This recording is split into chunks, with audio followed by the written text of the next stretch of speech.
હાલો મિત્રો, બદલાતા જીવનના સમીકરણ ગઈકાલ અને આજ એ અંતર્ગત આપણે આજે પરિવાર વિશે વાત કરશું. એક જમાનો હતો જ્યારે સંયુક્ત કુટુંબ પ્રથાની ભાવના હતી. કઝિન્સ જ એકબીજાના મિત્ર અને સખા હતા. ઘરનો ફેમિલી બિઝનેસ હોય કે ઉપાર્જનનું કોઈ અલગ સાધન હોય, સારા નરસા સમયે સૌ એકબીજાને સાચવી લેતા. સ્ત્રીઓ રસોડું સંભાળતી અને પુરુષો પૈસાનો વ્યવહાર સંભાળતા. જગ્યાની મોકળાશ હતી, જીવનમાં સરળતા હતી, રૂપિયા સાથે પૈસાનું પણ મહત્ત્વ હતું. સંબંધ માટે સેક્રિફાઈસ કરીને લોકો હાઈ ફીલ કરતા. સંબંધનું બંધન કોઈને નડતું નહીં. પણ સમય સાથે લોકોની સહનશક્તિ ઓછી થઈ અને વિભક્ત કુટુંબ પ્રથા ઇન થઈ.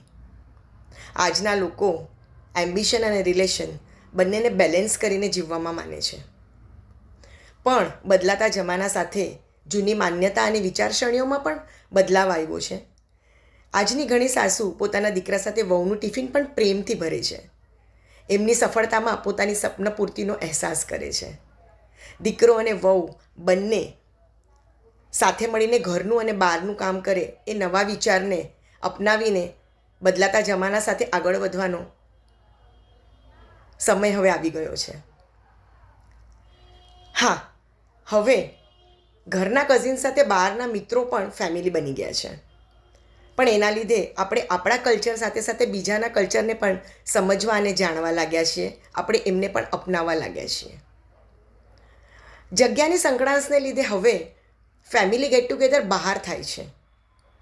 પણ એકબીજાના ઘરે જવું જરૂરી છે કે એકબીજાના સાથેનું બોન્ડિંગ વધુ જરૂરી છે એ આપણે ડિસાઈડ કરવાનું છે. દુર્ગુણ અને દુર્વ્યવહાર પહેલાં પણ હતા અને અત્યારે પણ છે. હા, કદાચ અત્યારે વધારે છે.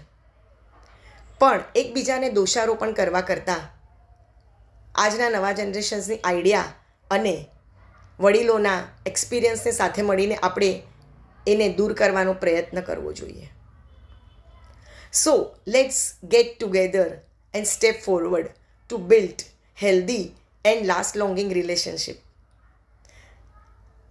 કારણ કે મિત્રો, એક સુવાક્ય છે કે એક અઠવાડિયામાં 7 વાર હોય છે, પણ એ નસીબદાર હોય છે જેની પાસે પરિવાર હોય છે. Thank you. બદલાતા જમાનાની વિચારસરણી આ અંતર્ગત આપણે ફરી પાછા એક વિષય પર વાત કરવા મળીશું. ટિલ ધેન ટેક કેર અને આવજો.